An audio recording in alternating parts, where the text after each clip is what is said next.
Hail, hail. Good evening, folks, and welcome along to the Monday night show of the Endless Celts Podcast. My name's Anthony, not just in the host chair tonight, but also the first time in charge of the comments, etc. And think we got on okay with that one there, Ross, although I went a bit too early. It's no like me. How you getting on, mate? I'm good, mate. Aye. Listen, I'm not going to slate anybody after the problems I had last week with my maiden voyage, let's say, in the comments. But aye, I'm doing well. Had a kind of quiet weekend, quiet-ish, and just looking forward to talking about yesterday's game.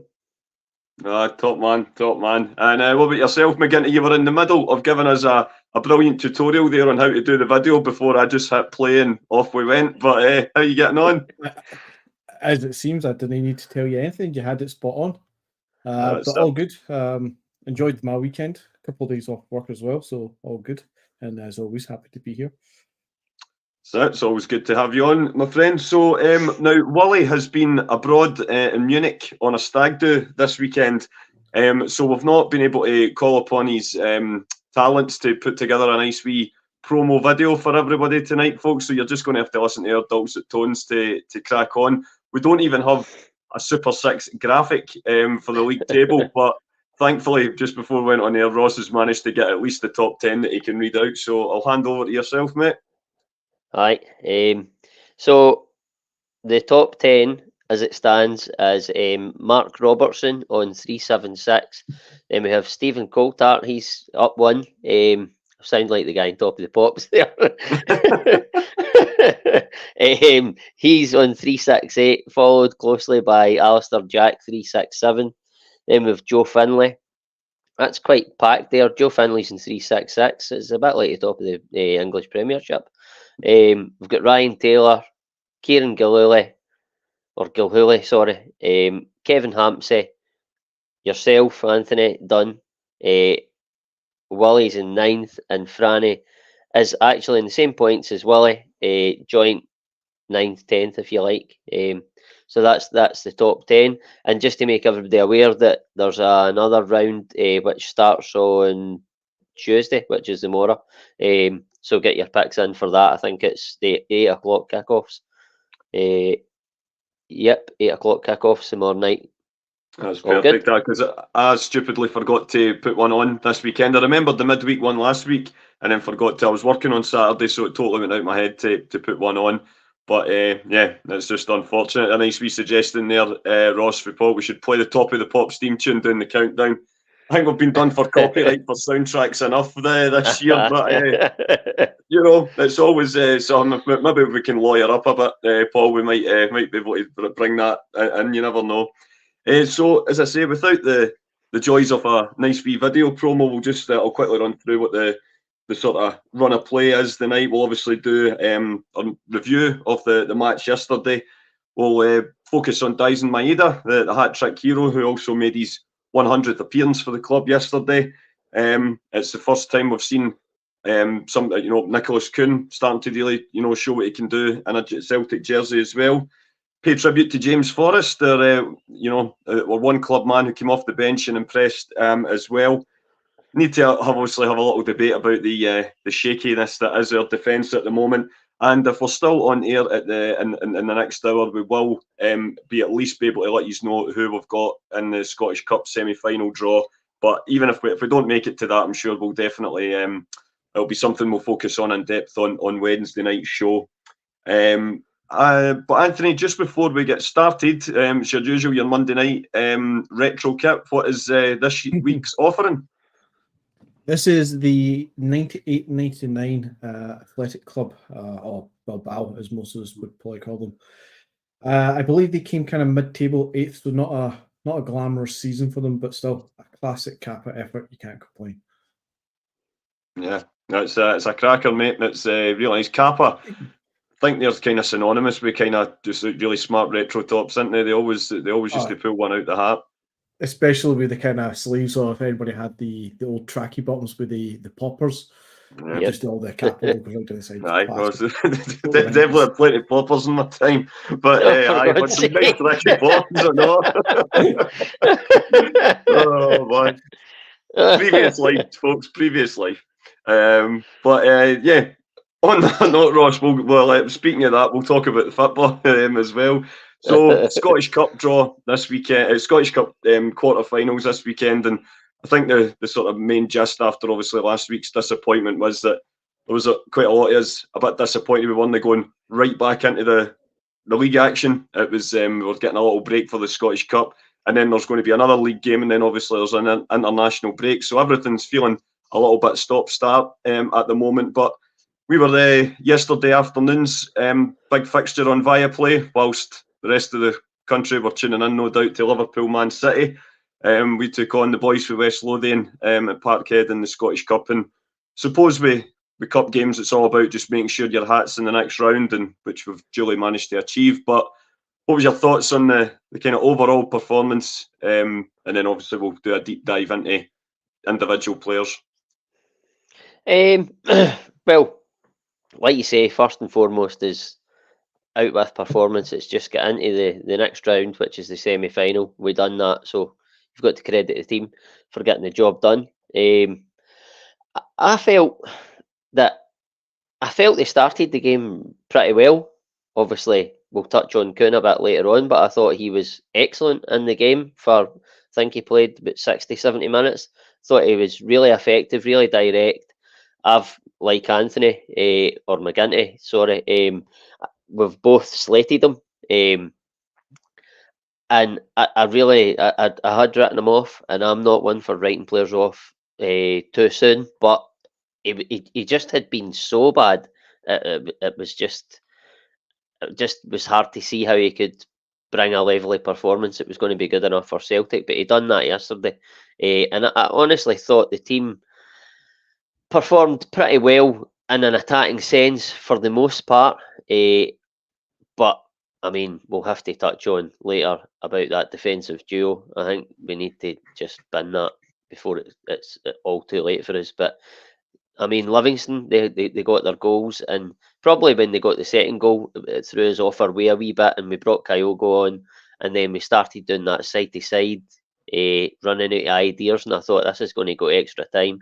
But then, as you say, James Forrest comes on, changes the sort of the way the game is, and we get 2 late goals to win the game. But not a fantastic performance, but a winning performance nonetheless. Absolutely, mate. Can't really disagree with any of that synopsis, to be perfectly honest. What about yourself, McGinty? No doubt you were. I don't know if you were watching or if you were at the game, but what was your general thoughts on the match overall? I was watching it on the telly, obviously, and I'm actually just on the side, just recapping some of the highlights, just make sure I keep this at the top of my head. I think in the first half we were a joy to watch at times, and the attacking play, as Ross was saying, it was really quite good. And for me personally, I feel like we're still turning that corner. We're not fully turned it. We're not fully free flowing and all the rest of it, but I can definitely see the positives in kind of attacking play. But I have to echo defensively, yeah, we're an absolute shambles at the back. I can't believe it's the 11th of March, 9th of March when we played that game, and we're still playing makeshift backlines that you would expect that we would be playing in the qualifiers. You know, I'm pretty much waiting for Near Beaton to show back up again and slot in at defence. It's that bad. We can't keep going. Also, we're going to have to keep going with it this season because there's nothing else we can do. But at some point, we need to fix that defence in the summer. But attacking wise, I think we're absolutely brilliant. We've scored some really cracking goals. I think Kuhn's came in for a lot of criticism, deservedly so. His start in the Celtic jersey has been absolutely pathetic. But again, yesterday, he was a joy to watch as well. It was a really great performance from him. I don't care what people say about Livingston being the bottom of the table and all that nonsense. They're tough team to come up against, home or away, plastic pitch or Celtic Park. They sit back and they're usually a kind of big, strong brute force of a team. They're hard to break down. But yesterday, we're seeing a lot of attacking balls, going forward, diagonal passes, kind of lofted passes. Kuhn was getting onto the end of stuff at the byline and getting some good crosses in. Maeda was on fire, drifting in. I think it was just overall really good performance. Kind of attacking wise, we just need to sort out that back line. Yeah, We never seem to get one without the other. That's or get a happy medium with both. It's either we're really good going forward and not so great at the back, or we've had some really good defensive displays this year and then not been clinical enough in front of goal up top. So I'm really hoping at some point in the next 10 games we can fuse those two things together and get a complete performance from the players that we've got available at the minute. And Ross, I'm going to just come straight back to you for this one, because he's a player that I know that you're probably the president of his fan club, and understandably so, because my thoughts very much mirror it. But yesterday, Daisen Maeda made his 100th appearance for the club. Sporting a new look. As I say, I think a few of us didn't recognise him when he first came out the tunnel to start the warm up, and he's obviously been really effective yesterday. He scored 3 goals, kind of different manners of goals, which but feel free to kind of give your tuppence worth on. But I know, as I say, that you've always been a big fan. I think there's even at points last year where you were quite happy to admit that he was probably your favourite player in that kind of Ange setup, where it was just the work ethic he's always deployed, especially against Rangers, out on that left hand side to kind of try and kind of nullify the threat of James Tavernier as much as he possibly can. But he brings so much more to that, and he just for whatever our frustrations are with him, there's no doubt he's played a huge role since joining the club. Aye, absolutely has, and no more than yesterday, obviously, with a hat-trick. I felt like we were getting most of our attacking joy down the right-hand side. We couldn't, but then Maeda was doing Maeda things and ghosting in at the back post. No. I thought we'd lost ourselves there. I think we all went there. He just seems to find himself. It seems to find himself in the right position. And as you say, his work rate is unbelievable. Everybody knows that. That's the strongest part of his game. But he's ghosting in at the back post. And it's a lot of his goals, I felt like it was there were similar goals. A lot of the goals that we scored when we played our football under Ange. Now, I'm not saying that we played as good football as what we had at any point under Ange, but I think at times, certainly in the Dundee game, certainly in the second half against Motherwell, I think we started very well at Tynecastle, and I think for the most part yesterday we attacked very well, and we got 4 goals. Do you know what I mean?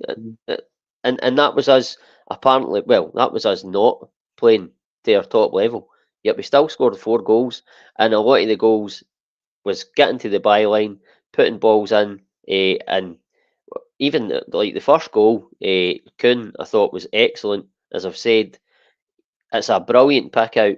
Maeda, listen, you can sort of look at Livingston defensively, or Livingston can look at themselves defensively. But for me, Maeda sees Kuhn coming inside, and his first thought is just run into the space in behind, and Kuhn it's a perfect ball, perfect pick out, perfect weight, doesn't need to break stride, and it's 1-0. But that was the sort of pattern of the game for me. Well, certainly in the first half, where, as I said, we were getting a lot of joy down the right-hand side, and Maeda was ghosting in at the back and getting chances. And listen, he could have had more than 3 goals on the day, but Maeda being Maeda, he seems to do. He seems to make the impossible possible, but not in a good way.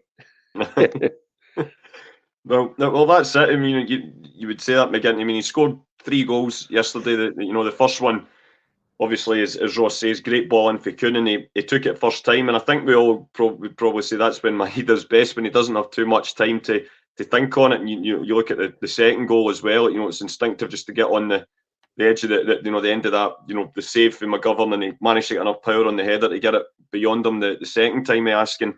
And then obviously the third goal, great ball in, and he's there just to tap it in. But he had a similar chance about 20 minutes before Livingston got their equaliser, and it went right through his legs. When it looked for all the world a lot easier just to put the ball in the back of the net. But I think that's the kind of yin and yang, Jekyll and Hyde sort of performance that we've come to expect from him. No denying his work rate, but definitely there's, ironically, he has you pulling your hair out at times.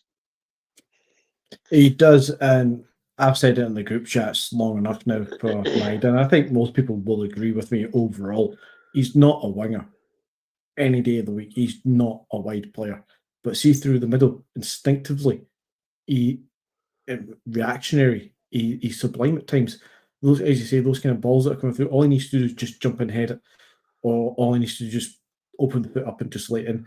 If you give him a ball and give him a time to think about it, he overthinks it, he overanalyzes it, he holds on to the ball too long, he fluffs it all up. But you see, if he just runs through the middle, or as he was doing yesterday, drifting in, and every ball that was getting played in was getting played into that kind of edge of the 6-yard box kind of area from, he's just reactionary and instinctively puts it in the back of the net. I think you see that with Japan as well, where he plays up front. And if you go back to when we first signed Kyogo and then signed Maeda afterwards, I think it was Maeda and Kyogo were both the top goal scorers in the J League, and both of them played through the middle. For some reason, 2 matches in a row, we keep playing him out wide, but through the middle, you can't fault his work rate and his reactions and instincts. It's when you give him the ball and too much time to think about things out wide. He's a very frustrating player. But yesterday, him, Kuhn, fantastic players, weren't they? They were again a joy to watch. And if they can keep that up, then I'll be happy to see both of them in the team a bit more often. But yeah, we can always do better sometimes. Yeah, that's it. It's all about. I definitely think that's been one of the big frustrations so far this season, is that none of our, you would say, bigger players or certainly any of the new signings as well have been able to have that proper run of form where they get 7 or 8, 9, 10 games where they're really hitting their stride. Obviously, you'd argue O'Reilly, perhaps pre-Christmas was perhaps that player. Obviously, Scales is given 100% every week as well, Ross. But you look at some of the big players that we've relied on the last few years. It seems to be a couple of decent performances, and then half the time they're picking up niggling injuries. But the new players coming in as well are the same. Your Yangs of this world, Thiago Home when he's played, Bernardo. There just doesn't seem to be anyone that's been able to nail down and get into that proper run of games where they can build up that, not just their match fitness and sharpness, but their form as well. And I know it's incredible we're saying this now, and there's so little left of the season, but we really need some of these guys to be able to do that, and be able to, so that probably we as fans can go into a game relatively knowing what the team's going to be and what kind of performance we can come to expect. Aye, I mean, throughout the season, it's in no way an excuse, right? But you cannot ignore the fact that throughout the season, for periods, we have lost Alistair Johnston, we've lost Carter Vickers for a huge chunk, we've lost Greg Taylor after the winter break there, or it was just after the winter break. We've not had Rio Hatate for long periods. We've now lost our captain for a extended period. It would, if you believe the rumours. Who else? You could argue, and Kyogo's not really hit the form for a variety of reasons as well. Aye, but I mean, if you put all that together and then sort of couple it with our past 2 transfer windows, certainly the summer more so, the fact that we brought in a lot of young guys, listen, we could argue the cows come home whether we should have brought in 4 players of quality or brought in 9 like we did. I think we all know that we didn't need to bring in nine young guys, but that's what happened. And then probably when you're bringing the guys in, you want to sort of drip feed them into the team to come in alongside your Carter Vickers, your Hatates, your Callum McGregors. But they've not been able to do that. They've had to play makeshift centre-half pairings throughout the season. Liam Scales, for all the world, was going to be out the club. We've had to play him as our sort of de facto main centre-half. I don't even know if you could say he's most experienced, but listen, the performances haven't been great, but throughout the season, but there's lots of mitigating factors as to why that is. You could say the manager's tactics, you could say injuries, you could say the transfer windows. All of that put together culminates to probably what we've seen throughout the season. But when all is said and done, we are still hanging in there in the title. Well, no, not hanging in there in the title race. It's only 2 points in it. But listen, we're not firing on all cylinders. I think we can all see that. But as Anthony alluded to earlier on there, I think we are. I feel like we are turning the corner. Listen, the Hearts game aside, but again, mitigating factors as to why that performance didn't transpire into a win. I think if we'd kept 11 players on the field, and I totally accept that we could have probably still done more in that game, but I think the game was taken away from us, because I think if we get to half time in that game at 0-0, then we don't bring Kyogo on as early as we did. I think he came on at half time, and then we're sort of, we had 2 midfielders. We were just pissing into the wind, as I've said before, in that game at that point, when the penalty was given against us. Obviously, you could argue the case and say we should score our penalty, but that has been the story of our season. It has not been a good season. It really hasn't. But we're still there. And we're still fighting for a double. And listen, I've not watched loads of Rangers. I watched them against the second half against Benfica. I've seen bits and bobs, and then I've obviously seen them against us. And they have found a level of consistency against teams that are not as good as them, but they aren't a great team. For me, Benfica could have scored 5 or 6 in that second half if they had a striker, but I don't know what it is. Listen, I'm not trying to take it away from them because they have done well in Europe, but every time I see them playing against a so-called good or a decent-sized European club, they always look shite, and it's not because Rangers are making them look shite. They just seem to play shite. I don't know what it is. I've went off on a tangent. Listen, I'll say it again. We're still in there. We're still in with a shout to winning this league.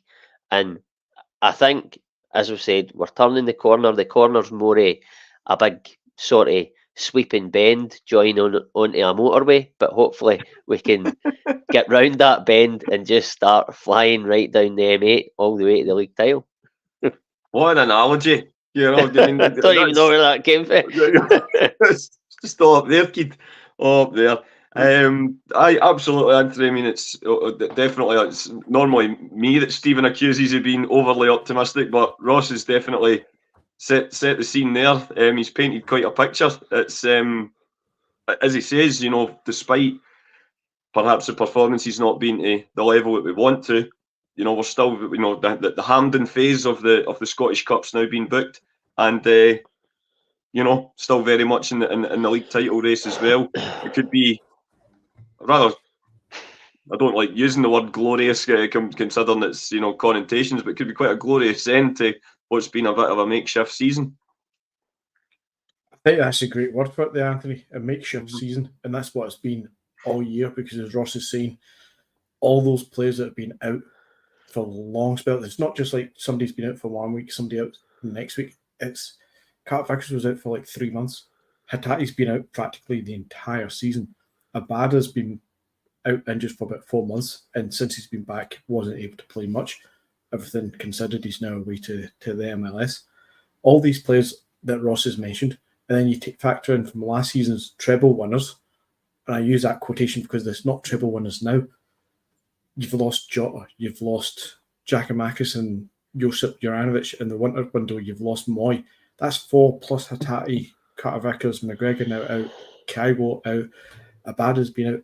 You've lost the crux of about 8 players from that treble winning season. And then they've had to factor in that there's a new manager. Rodgers plays a different style of football. A similar formation, of course, but a different style of football. The ball's not back to him. Whole conversation that we've had many times on this podcast. And I'll not turn my attitude around from the ball and say all's forgiven. There's still a heap of fucking parasitical cunts and they need out the club. But all things considered, see if you take the last 3-4 games, we are definitely on this nice gradual incline onto that M8, and we're going to be powering down it in the last 9 games, I reckon, and going for this title. It's ours to win still, and I'm more positive now than I was about 3-4 weeks ago on here when I was almost for giving up on the whole thing because we're just such a shambles. But it's game after game. Even in the Hearts game, you can see that we're not playing possession-based football, pass around the back line just for the sake of having the ball. We are actively creating space. We've got players running into the holes and behind the back line of the oppositions. We've got Kuhn yesterday lobbing the ball in for Maeda multiple times, diagonal cross balls and shit like that. It's football that's actually exciting to watch now, and not to get caught up on Rangers too much, and we don't really care what they do.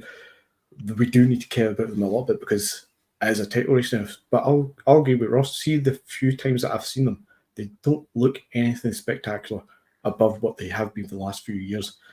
I'll take I think it's the last 2 league games, is it, against Kilmarnock and then Motherwell. They've looked shite. They've been behind against Kilmarnock and struggled to get that win, to the point that Clermont made, I think, a double substitution at halftime against Kilmarnock, and then similar against Motherwell, and they eventually did drop points. They're not that great. They're there for the taking, and other teams will go at them for it, especially once you get into the split and teams are looking for that European spot and whatnot. Teams will go for this mob and there's points to be dropped, whereas I think we are building that momentum. We are starting to get that excitement and that positive attitude back, and I think we'll be, at this stage, I think we'll be good. I think we'll be good for the title. Well, I'll take that every day of the week, mate. And staying on the positive front, I'm going to come right back to you because it's obviously we're going to now discuss a guy who's, let's just say, not set the world on fire since he's, well, I would say definitely much heralded arrival. If you follow Celtic on social media, they definitely dined out on his signature for 2-3 days in the January transfer window. But Nicholas Kuhn's came in, fits and starts, certainly looked very inhibited the few times that we have seen him, and to the point where fans are very quickly, we're rightly calling him out for it, and for his poor performances, and we're asking, is this supposed to be the quality addition that Brendan was meant to be after? However, I suppose you could argue, he got on the score sheet at Pittodrie, and then not really done much since. But yesterday, I think there was actually a little bit of a surprise when his name was on the starting lineup, certainly at the game. But without question, that was his best performance in a Celtic shirt so far. Not just with getting on the ball, confidence to take players on, daring to do fancy balls over the top or little dinks and chips and flicks and everything in between. He just looked right in the mood, and you just hope that we can kind of bottle that type of performance and he can take that into the rest of the season. That's the hope, Anthony, and as positive as I am after the last few games, and as positive as I am about Kuhn's performance yesterday and Maeda, I'm not going to get too carried away with a guy like Kuhn just yet, because he's had too many poor performances for me to say that he's turned the corner, as much as we're trying to turn our own corner as well. But if he can keep that performance level up, if he can keep that confidence level up, he'll turn out to be a decent player. He's 100% not the quality signing that Rodgers needed and wanted and thought he was going to get. Rodgers, for me, had made comments that tries to keep everybody happy. He's not going to turn around after a player signs, let's be honest. Let's be honest. Go back to pre-January window. He said he needed 4 or 5 quality players in. Then he says we're not going to sign anybody unless they're quality that are going to be able to improve on the squad as the first team squad, whatever it is. He made it sound to all of us that the only players we're going to sign are people who are instantly going to come in and raise the level of the team. Either possibly is, possibly isn't. Kuhn most definitely is not that.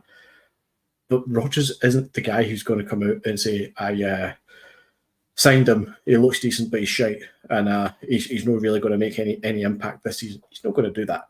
He's going to try and build up a play along a little bit and see what work he can do with him.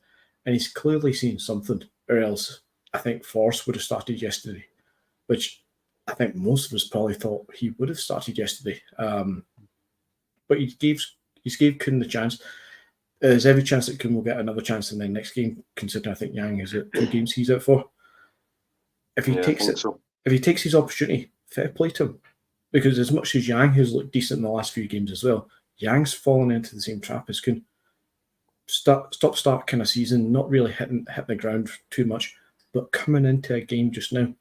And if we end up with 2 decent right wingers for the running, brilliant, absolutely brilliant. Yeah, but time will tell. Time will tell.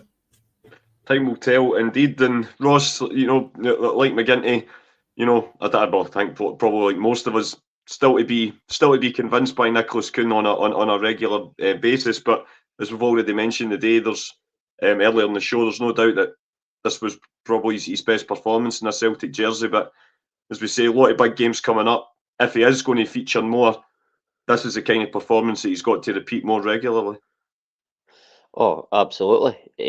I've obviously touched on it a couple of times. I thought he certainly in the first half, I really did think he was excellent. He gave the Livingston left back an absolutely torrid time. Even the commentator was saying he'll be having nightmares tonight because he struggled, and I think he got booked. And I thought he would have really struggled more, but actually he managed to. He coped no bad once he got booked, the Livy player. But even like you talk about, obviously the setup for Maeda's goal, but he had a lot of good touches. There was one the ball got played out wide to him, and he sort of his first touch was just like killed it stone dead, and he was able to take the ball past the Livy player. Listen, he didn't always. Well, I was going to say didn't always make the right decision. That's not true. He probably made the right decision, but he didn't always execute that final ball. But listen, if he can bring that level of performance, like you say, obviously we need him to add that final ball quickly. There was an instant, I think it was in the second half as well, where he picked the ball up the edge of the box and he just dinks it over the top. And I can't remember who was getting on the end of it. I think it might have been Maeda again. Might have even been Kyogo. I can't remember, but that to me, that sort of moment, touches like that, I think that it shows you that there quite possibly could be a player in there. But Ross, again, need it to come to the fore. Aye, what you saying to me? Was that the one where the keeper comes right out to the touchline and he Kuhn stops the ball in the byline and dinks it over, tries to get it over before the keeper gets back into his box? No, it was sort of at the edge of the box. Right, okay. And it was, listen, I'm not comparing them, but it was that type of ball that Barcelona used to play when obviously Pep was the manager. They wee dinks over the top and Messi would ghost in through the lines, break the lines, and then just get a 1-on-1 with the keeper essentially and just hit it first time. Similar to that. It was a really good ball. But we need them to sort of bring these performances like to the fore really quickly, because there's no many games left between now and the end of the season. It's the business end. Whether he keeps his place when Yang comes back is up for debate.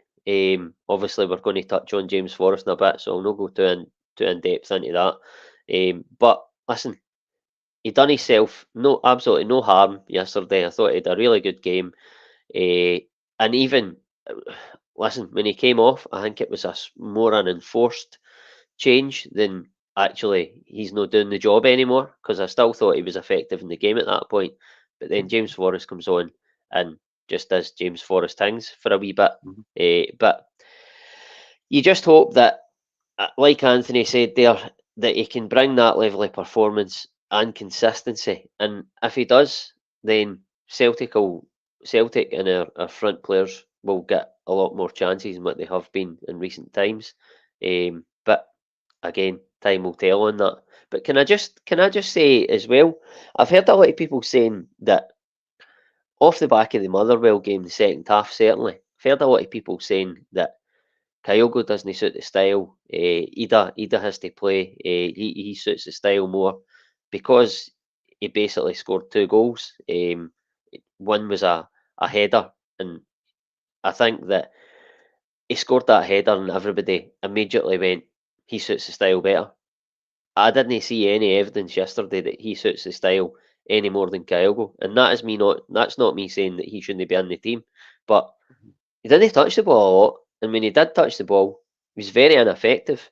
Listen, we can all have a bad game, but I don't think it's the style. I just think that I'm not really sure, but I don't think you can say that he suits the style any more than Kyogo.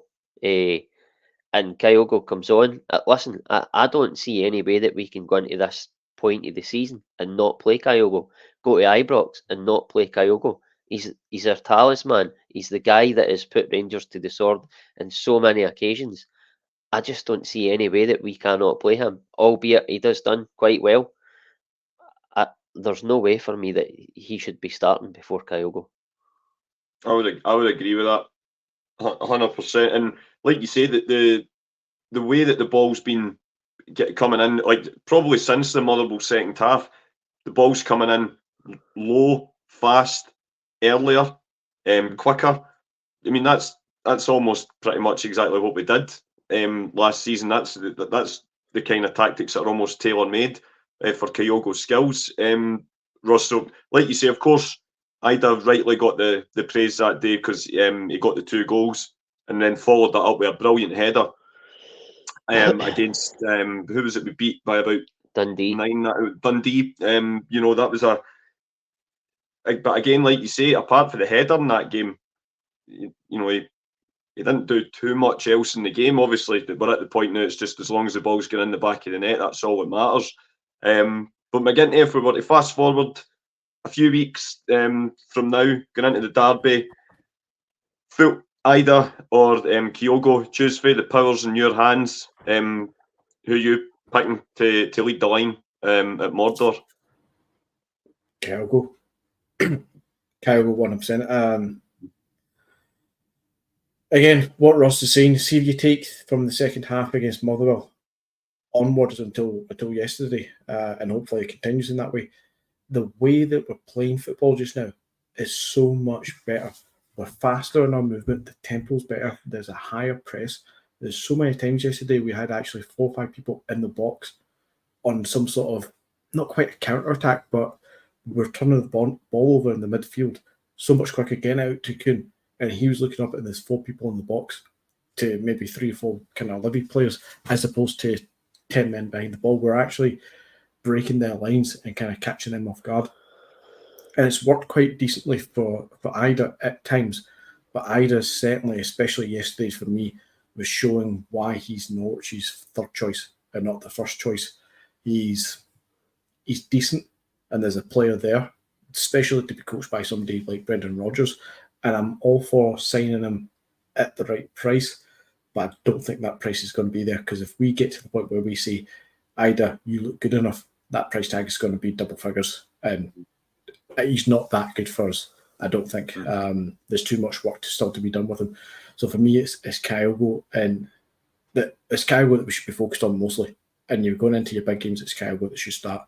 And if we're playing like we have done in the last few games, these fast balls going into the wide areas, whipping crosses in, even lofted crosses. Look how Maeda got his 3 goals yesterday. That's exactly how Kyogo gets his goals. Is, being at the edge of the 6-yard box, waiting for the rebounds to come in. Was it Bernardo or O'Reilly takes a shot before Maeda gets the rebound for the header? That's what Kyogo's usually doing. Maybe not with the headers, but he'll put the ball in the back of the net anyway. He's in those positions. So we are playing a style that does suit Kyogo. It just so happens that once we started playing this football, Kyogo got to cook for Ida, who scored the 2 goals. And you can't drop Ida after he's done that. It's not fair to him to do that. He's been part of that kind of sudden swing and upturn in our style and our performance. So it's quite fine, quite right for Adam Ida to keep his place. But I think we're at the point now where Kyogo needs to come back in. Again, look at his goal yesterday. That ball that comes over and there's 2 of them running through. Ida doesn't make that run. Ida doesn't have that ball control, that dribble. Kyogo does. He can play off the line like that and beat the offside trap. Yeah, if you're asking me, I think probably for the third time I'm just going to say it now in this ramble, Kyogo starts against them. So you're nailing your colours to the Kyogo mast, and that's absolutely fair play with me, mate, 'cause I would be the same for what it's worth. And Ross, we've obviously spoke about wingers that need to improve their consistency. If they're looking for someone to look up to, look no further than our one club man, who in his testimonial year yesterday came off the bench, kind of rolled back the years a wee bit. I would say, he's a player that was very inconsistent the early parts of his Celtic career until obviously Brendan came in and raised his game to a whole different level, and he's still around. Still, I always say the team just looks to have a nice balance when James Forrest is playing on the right hand side. Of course, it's not something we see very often these days, but he's still in and amongst the mix. And like we were saying in the group chat yesterday, he's someone who he gets it. He's been here before. He's been over the course, and he knows what it takes to be successful at this club. And I came out the game yesterday and just said, and McGinty did make the point. He says, couldn't had a good game today, but I was, start him every match now. That's what I want between now and the end of the season. Maybe a little bit premature, but what was your thoughts on James's performance yesterday, and kind of overall what he could bring? I think Brendan's even alluded to it, that he might have a part to play between now and the end of the season. Here's hoping it's a successful one. Well, I think he has alluded to it post-match, but he actually had alluded to it a number of weeks ago as well, that James Forrest would have a part to play. But for me, he comes on at 2-2, and listen, the first minute or so, he doesn't even need to do much in terms of quality. He done a couple of drops of the shoulder, but it was that sort of urgency when he came on the field. It was James Forrest just came on and embodied and showed with body language alone what it means to play for this club. And like at the very and I'm not saying people weren't, but at the very least, if you're not having a good game, we expect 100% effort. And James Forrest embodied that when he came on, and it sort of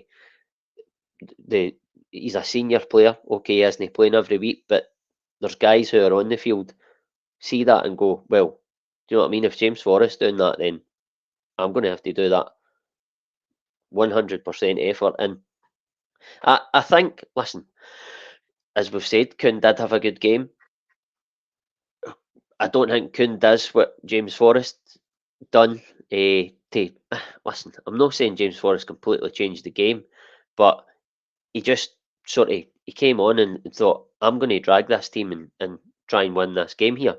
And he didn't do it all on his own, but we got over the line. But for me, I know you did say, Anthony, that just play him. And I totally get that off the back of the way he came on and that. We all love James Forrest. But for me, even Rodgers alluded to it at the end of the game. He is, in terms of quality, the best that we've got. But it's bringing it on a consistent basis to the tempo we're wanting to play it and we're starting to play it. And I think for me, James Forrest will be integral, but I don't think he starts many games for us. But games like yesterday, where it's maybe tight, and let's be honest, I think for the most part, the games that Celtic are going to be involved in between now and the end of the season are going to be tight, whether we like it or not. It's just the way it's going to be. And for to have James Forrest to come off the bench and do what he done yesterday is going to be invaluable to us. But I think you have to start with guys like Kuhn and Yang, who are going to bring that energy for the start, run guys into the ground, and then bring James Forrest on where he's up against guys that are tired, but he brings that sort of end product and that quality that is needed towards the end of the game if and when it's tight. But he's going to have to use the squad, and you just hope that we're going to get everybody back just right at the right time. We've been saying for weeks, to be honest with you, and there's Carter Vickers went out again, but if we can get, well, we've got the St Johnstone game, and then I think you said earlier, I think it's the international break right after that. I think, as much as you say, and I totally agree that it's a bit stop-start and you just want to build that momentum, I think having that international break might help us because it gives us that extra week to try and get big players back. Rodgers has alluded to the fact that Hatate will be coming back. And I understand that these guys are coming off long layoffs and they don't just come into the game and just like be brilliant straight away and are totally match fit and all the rest of it. But to be able to call upon the guys off the bench, even when a game again is tight, it's going to be invaluable at this stage of the season. I just fingers, toes, everything crossed that we can get these guys back in the team and, as I say, not firing straight away, but what's the word I'm looking for? Kind of integrating them back in, sort of thing. Aye, but like playing their part, if you like, in affecting games, even if it's not for the start, just to help even the guys that have come in and the guys that are trying to like become a Celtic player, just help them along the way, talk them through games. Alistair Johnson and Greg Taylor are doing it now. I just think if we get these players back, I'm not saying it's going to be, well, that's it, Rosie in the garden, we're going to be back to the way we were playing under Ange. Absolutely not the case. It's going to be a slog between now and the end of the season. But if we can get the guys back to help us in this slog, it can only be a good thing. Yeah, I would agree, mate. And here's hoping of Jamesy and other players can play their part in what we hope will be a successful end to the season. But McGinty, that's where we're nearly at 50 minutes here, and it's been, pretty much positivity. But we have to. There is no light without darkness, and we do have to, address the elephant in the room again. Because as much as we were great going forward yesterday, major question marks at the back. It has to be said, to put it mildly. I think Stephen Welsh, I think we would agree, has probably been the story of the season so far, and how he was, we thought at one point he was going out the door, and as Ross says, has been, integral in our run so far. And we've got to take it into account as well that our main defender, Carter Vickers, has been, you would say, more or less unavailable for most part of the season.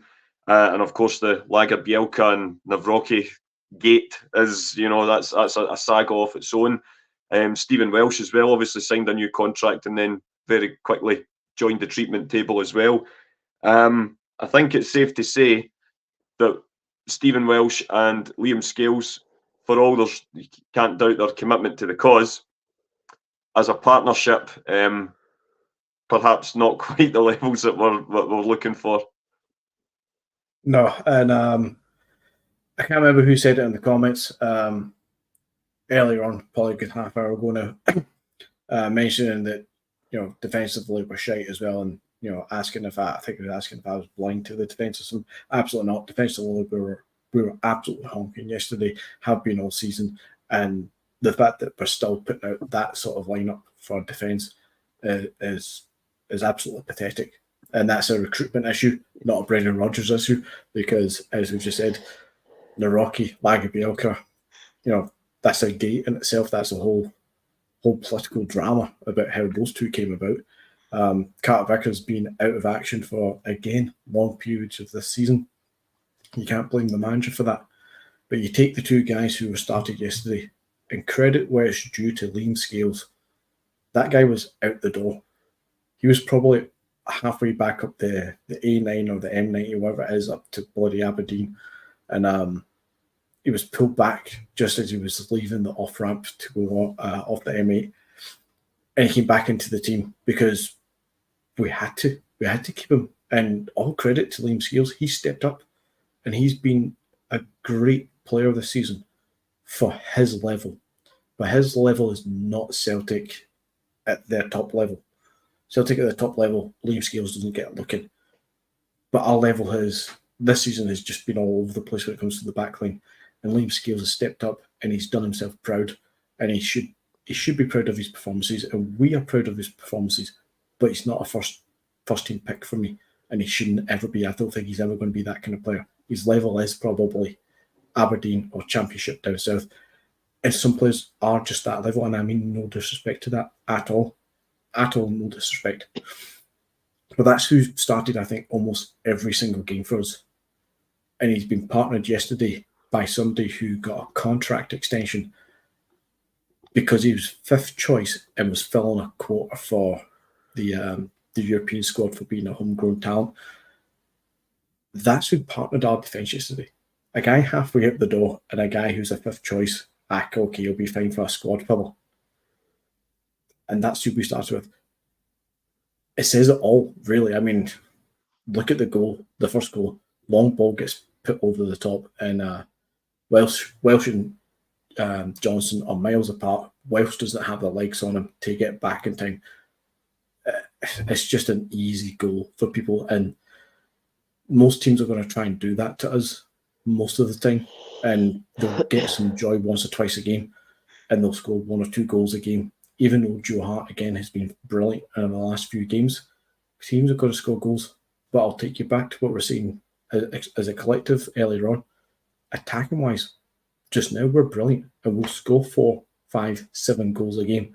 But we need to accept defensively we're going to ship 1 or 2 every single game. If we're going to put out lineups like Stephen Welsh and Liam Scales, no offence to the two of them, they're just not. They're not Carter Vickers or even Julian, who again was a joy to watch at his time at Celtic until his unfortunate injuries. He's not a staff out. He's not that level. But credit where it's due. They do a little job where they can. But if we don't have the level if we don't have the players readily available because of injuries, what else can we do or the manager do? It is what it is. Yeah, it is. It's been a circle we can't really square the full time this season, Ross. And like you say, it's probably a lot of it down to an unprecedented injury crisis at the back. We obviously Starfelt moved on. We brought in Rocky in. He was going to be the replacement. He got injured very quickly. We brought in Bielka. He very quickly got injured, and for whatever reason, Brendan does not seem to fancy him at all. As Anthony says, we gave Stephen Welsh a new contract. He ended up getting injured as well, and we had to end up going for an emergency loan to Liverpool for Nat Phillips, who I think we would say didn't quite make the grade either. I think it's just been one of those seasons where it's almost, it's not really rained, but it's poured in a lot of senses, and definitely defensively. If it was up to you, if you had all the power and depending on who's available, who would be, or what would be your first choice going into the game at Ibrox in a couple of weeks? If all centre halves were available, I would probably, obviously Carter Vickers. I think Liam Scales looks a better player when he's playing alongside Carter Vickers, because the onus isn't on him to. When Ross coughs like that, it means he wants to end the show. We need to at least hit the 60 mark. Aye, you have to. It's like Who Wants to Be a Millionaire secret cough, Oh no, I do have a couple more things to get through tonight. Celt 88, so stick with us, mate. Aye, what was I saying? So listen, Carter Vickers obviously first choice. Liam Scales, he looks a better player when he's playing alongside Carter Vickers because the onus isn't on him to bring the ball out, to organise the defence. And even, listen, I've been a defender of Stephen Welsh down the years. But again, he's not put in an absolutely horrendous performance for Celtic up until probably yesterday. As I would say, is the first time I've been like, wow, he is like well short of what we need. But I think again, if he's playing alongside Carter Vickers, he looks a better player. I think every other centre half we've got are a massive drop off for Cameron Carter Vickers, and that's the biggest issue. He is, and listen, we've got him up there alongside Virgil van Dijk. What he done in a Celtic jersey, Carter Vickers has done pretty much the same. He's been that much that much head and shoulders above everybody else. But when you take Carter Vickers out that team, right, even if it was, if Starfelt was still there, right, and we took Carter Vickers out of the team and it was Starfelt playing alongside a Scales or a Welsh, there'd still be a huge drop-off. But it is, what's the word? Cataclysmic, I think it might be. The drop-off. It is unbelievable, like how big it is when you're left with, listen, when you're left with Scales and Welsh, evidently it is nowhere near what we need. If you went, me personally, when Carter Vickers out of the team, I would probably go with, I don't know if it's because I've not seen as much of him, but I've said it before. I like Lager Bielka. I think he brings a calmness. I don't know what it is. He just looks a bit more calm, even than Nawrocki. I think he looks a bit like on edge sometimes when he's playing with the ball. He looks to be out of position sometimes. I just think that Lager Bielka looks a bit more calmer. Out of all our defenders, out with Carter Vickers, I would say I like Lager Bielka the most, but I would say that you would probably, if we were going into Ibrox and everybody was available, it'd be Carter Vickers and Scales, because he's played for so long in the team, and he's probably the one that's played the most alongside Carter Vickers this season, so he's probably got the best understanding. But listen, we need to get to the end of this season and then really have a real look at that. If everybody thought that we needed a left back and a goalkeeper last summer, wow, do we need a centre half? And we need to keep a hold of Carter Vickers. I think we need a centre half more than we ever needed a left back or a goalkeeper, because for me, you all know what I think of Greg Taylor. I really like him. I'm not saying he's prime Maldini or prime Cafu or anything like that, but he's a really good, steady pro, and he's a voice in that dressing room. He's a big character in that dressing room, and I think he's a really important player for us. Joe Hart has come to the fore in recent times. Everybody said we should have replaced him last season, but he has kept us in this league title, this race, in the last, sort of, for the January winter break. So for me, I think it is really, really important that we address that centre half situation in the summer, which I've no doubt we will. But I mean, long-winded, but to answer your question again, if going into Ibrox, I would probably, I would go with Carter Vickers and Liam Scales, but not because I think Liam Scales is the best out of the rest. I just think that he's the one that's played alongside Carter Vickers the most and has the most understanding alongside him. Yeah, that absolutely makes sense, mate. And hopefully the big man will be ready for Ibrox. We'll just have to wait and see with bated breath. Now, I'm just going to fling this one. I know and a lot of the guys in the comments are saying that it looks as though Hearts are going to be the last team in the semi-final draw. Looks like they've scored a late goal against Greenock Morton. But I just, we're about an hour before we went on air tonight, Anthony, I thought this is a perfect place to ask you about it, considering that the kits are your forte, so to speak. James obviously shared Celtic's post from Twitter that tomorrow we're going to be, well, we assume that it's going to be a kit, or it might be a training range. I'm not so sure, but it looks as going to be another Irish sort of connection type. So I don't know if it's going to be, we presume at this point it's going to be another kit.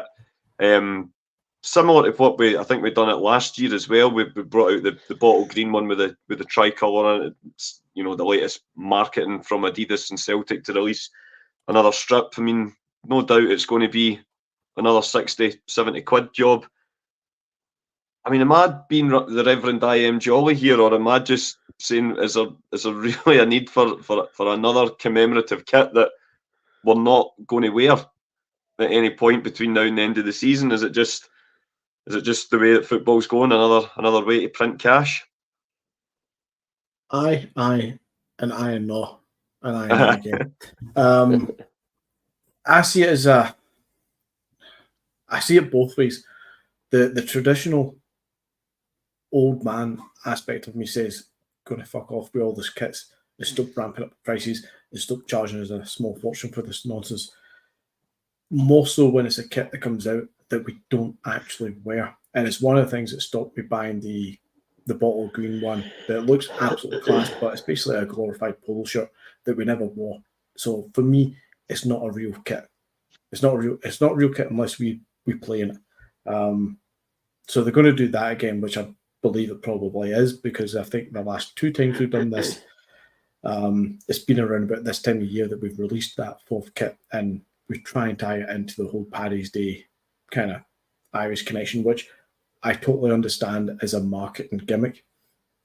Adidas are doing this for a lot of clubs. They do it for Bayern Munich around about September, October. They bring out the Oktoberfest shirt, and it's usually a clean version, simple version with a slightly different badge, and keep it all kind of traditional looking for Oktoberfest and the kind of Munich beer festivals and stuff. And it looks great. I do think that they play in it at least one game, usually a cup game, I think. So that makes it a lot bit more, from a kind of kit connoisseur kind of perspective, a bit more appealing to own it. But when it comes to a Celtic one, if we're not going to play in it, I don't really care for it in a way. I'd rather buy the home kit than, which is still absolutely honking. But again, the home kit this year fits in with what Adidas are doing as a marketing thing. You look at the kits that they brought out for Juventus in the last few years with all the jagged black stripes and stuff. They do this kind of quirky thing every so often to try and appeal to the kind of kit world. It's some people's modern take on it. It sells shirts and fair play if that's what it does, but I don't think we should be bastardizing the hoops too much. And I don't think we should traditionally, throw out 4 or 5 kits. I mean, if you want to talk about how many kits one team can have, Napoli, have a look how many they bring out in a season. I think one year they got up to about 15 different kits, not including goalkeepers. I'm not giving like Halloween kits and New Year kits and all the rest of those coming out from them. So from a kind of marketing, kind of sponsorship kind of thing, I see where we're going with it. And I actually take a little bit of comfort in it that Adidas are taking the time to do this with Celtic, because although we're not Real Madrid and Juventus and Bayern level of eliteness, and Arsenal do as well, we're just underneath it. We might actually be better pitched than the likes of Ajax at times, where they want to actively come in and give us, I wouldn't say bespoke kits and training gear, but they want to take a bit of time and bring us into the loop with the elite clubs, which can only surely, somewhere down the line, if we get to a contract renewal, I think next year with them, maybe get some extra money off them. Again, look at I think it was a year ago, they did the throwback to the team jest kind of stuff and the noughties. Mm-hmm. Celtic got involved in that era of Adidas, of course, but we still got our own version of the kind of team jest style of the tracksuit tops and stuff. We're getting involved in that as a club. I think that's a positive thing. Money, merchandise-wise. As a fan, I don't care for the kit. If it's not going to be one, if it looks beautiful and it gets one in one game, I'll be all over it. But unless it's getting worn, I don't care. Well, I suppose there is the upcoming charity match at the end of the season with the Celtic legends and the Dortmund legends. I wonder. I'll even accept that. Yeah. If we played it in that game, I'll even accept that. Yeah, it's a fair point actually. I didn't think of that. What about yourself, Ross? I mean, I'm like I said before, I'm probably the I am jolly part of me's the majority at the moment, but I'm probably just as annoyed at myself that I've got no doubt that when I see it, a Celtic Irish Origins kit made by Adidas, chances are it's probably going to be really smart, and I'm going to end up probably wanting to fork out for it. But what's your kind of own thoughts on the whole Celtic Adidas kind of match up, and yet another commemorative strip on the way? Well, listen, I'm a big fan of Adidas. I wear a lot of Adidas. I'm obsessed with trainers. But I just think Monty said there, and I totally agree with him. 2 shirts, home and away. that last 2 seasons. I'm a traditionalist that way. I think that's how it should be.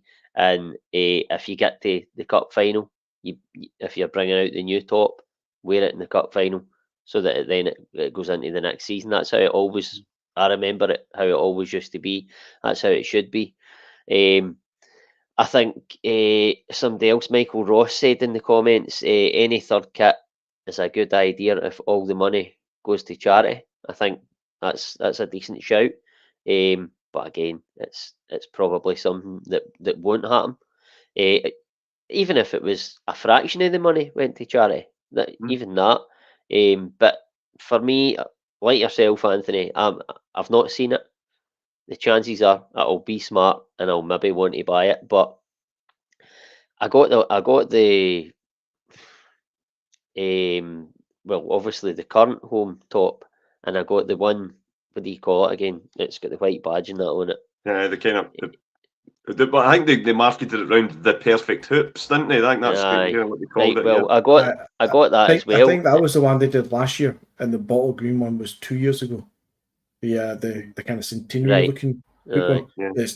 That was last year's fourth one, I believe. I think. Sorry. Well, I mean, no, it's cool, but I don't know if I would like it probably will look smart, but I bought the last 2 tops and I've hardly had them on my back, to be perfectly honest with you. I don't know if I'm at an age where I just didn't wear it. It's nice to have it, but I'll never wear it. And for 60, 70 quid, kit to fuck. That's it's fair enough, mate. I mean, the thing is, like yourself, I mean, we kind of done a full 360 with the strip that we currently play in now. I remember when the commemorative kit started doing the rounds probably about this time last year, and we thought that's going to be the hoops for next season, and we were like, that's just like the most amazing strip that any of us had ever seen. And then obviously the current strip kind of started to leak, and it was certainly met with a wave of negativity at the start. That being said, I think it's kind of grown on a lot of people. I know there's obviously some guys in the comments are still absolutely not having it. McGinty doesn't seem like he's too fond of it either, but it definitely grew on me. And so I actually, first game of the season, I bought it. I was away on holiday when the commemorative kit went on sale, so I pretty much resigned myself to not going to get it because I thought it's going to sell out really quickly. And then they put up a statement the day before a random home game back in the autumn that they were going to whatever stock was left was getting sold in the superstore the next day. So I went along and thought out, Jude, he got a bonus strip that he hadn't kind of prepared himself for, so he was in his element, and I ended up buying one myself. And then the one, the commemorative kits that I've never had was the Lisbon one, and my big brother bought me it for my Christmas, and you just think, but like yourself, got these 3 strips, and it's very rare that you end up putting them on, and you start thinking yourself, is it worth it, kind of thing. But I'm sure there's a market there for, as McGinty says, the kind of kit connoisseurs. Long John Sylvia looks as though he says it's just been leaked on Twitter. It's a green, half green, half white kit, 3 stripes, shoulder to shoulder, that looks like sashes. Well, as I said, I've not got a picture of it, but it doesn't sound too clever, certainly with that description. But sounds a bit like the Airdrie. Aye. The Airdrie kit, old. Aye, the 95 kit, absolutely. Aye, well, I'll nick on after the show finishes, and we'll kind of judge for ourselves. So it sounds like the draw's just coming up, guys. So I think we'll just stay on and we'll do a quick reaction to the draw. Just while it's waiting, looks as if it's just about to. While we wait for that, can I just add something about that kit? And it's going to make me sound so shallow, but I think a lot of people will agree with me. We've all said it before. I think we remember, was it 2011, 2012? We had the black Nike one where you turned up the sleeve and you had the tricolor underneath. And yeah. I've got it in the house as well. Absolute smarts for one of my favourite away Celtic shirts, just for that kind of little touch, little subtleness to it. This season, Adidas have done something that we've all said. I'm not going to say use individual, but as a collective, we've all said, "Oh, great if Adidas bring out like the old Originals logo and they've done the 3 stripes and the kind of tricolour style." Yeah. The Real Madrid and the Roma away shirts. It's not the original trefoil. It's just the regular Adidas bags. But their 2 away shirts, they do 3 different colours on the Adidas stripes. If the leak is true, probably not going to do it. But if they were to turn around and do a little tricolour on the 3 stripes, that would be a nice little touch. I think I'll just throw down money at that one. Yeah. It would be a shut up and take my money for that one, wouldn't it? Michael Ross just saying there, the 67 kit in the Seville season. Yeah, the Seville kit really, I think, it's an absolute cracker, Michael. And it looks at Paul with the breaking news. It's Celtic versus Aberdeen in the Scottish Cup semi-final. And it's going to be a big sons and cousins of William Lovin the next day as the minis take on their big cousins. No doubt that'll be given the preferential treatment. Celtic v Aberdeen, possibly with Neil Lennon in charge in the away dugout. Ross, what's your quick thoughts? Well, I mean, if it's it's obviously a number of weeks away before we play that game. But if it was like this weekend, I think you would have to say that that's the most favourable of the 3 teams. And Brendan Rodgers has a lot of luck, or not a lot of luck, a lot of joy against Aberdeen, certainly at Hampden down the years. So you would have to say, on paper, all in all, it's a good draw for us. But it's at that stage where it's 2 games to win it, and it doesn't really matter who you get. You've just got to win the 2 games. Yeah, absolutely. I mean, I'm sure the boys will go into it more in depth on Wednesday night show. But McGinty, just a kind of quick sum up. What's your thoughts on the news that we'll be facing the Dons in the semi-final draw? Yeah, I wouldn't say an expected draw. I mean, we could look at other aspects of that draw, but if I had to pick one of the 3 teams to pick and play, yeah, Aberdeen. I'm not expecting to get a new manager bounce too massively that we would struggle, but I'd rather not play either the lights or the dead walking or whatever version of Rangers or Hearts are kicking about these days. I'd rather not play them as much as possible. So I'll take an Aberdeen, and let's just hope it's Hearts in the final then. Here's hoping. Indeed, well, it's been pretty much a regular kind of final. As we know, we played them 2 years in a row. Then obviously they then played Rangers the year later. So it's definitely quite a familiar feel, the last 4 teams that have made it through. But obviously we'll have everything crossed that Celtic do the business and get their place in the final booked for May the 25th. But as I say, guys, that'll be something for the boys to get their teeth into on Wednesday night. So that kind of wraps up tonight's show. We've kind of covered quite a bit tonight, everything from kit deals to cup draws to players in and out of form. Have you enjoyed yourself? 100%, absolutely, man. Love it. Absolutely, joy. Absolute joy. It's a joy to watch. Joy to watch, boys. I don't know if we've been a joy to listen to. We'll leave that up to the viewers to decide that. But thanks again to everybody that's joined in, got involved in the discussion. Tried to, as I say, this has been my first night, try to keep on top of the comments and everything else. So if your comments not came up, I apologise, but we have tried to keep as many of them coming up as we can. But really appreciate everybody for taking the time out to listen to us tonight. If any are new, welcome along. If you like what you hear and see, feel free to hit that like and subscribe button. And we will be back on Wednesday night with our double pivot show, where we'll be diving into not just all things Celtic, but we'll maybe take a wee meander off into the different worlds of the footballing world as well. I'm not sure what the team is on Wednesday night, but I know it's not me. Not me. Take it for there. But thanks again, everybody. Enjoy the rest of your night, and we will see you all on Wednesday night. Hail, hail, and God bless. Cheers. Hail, hail, lads.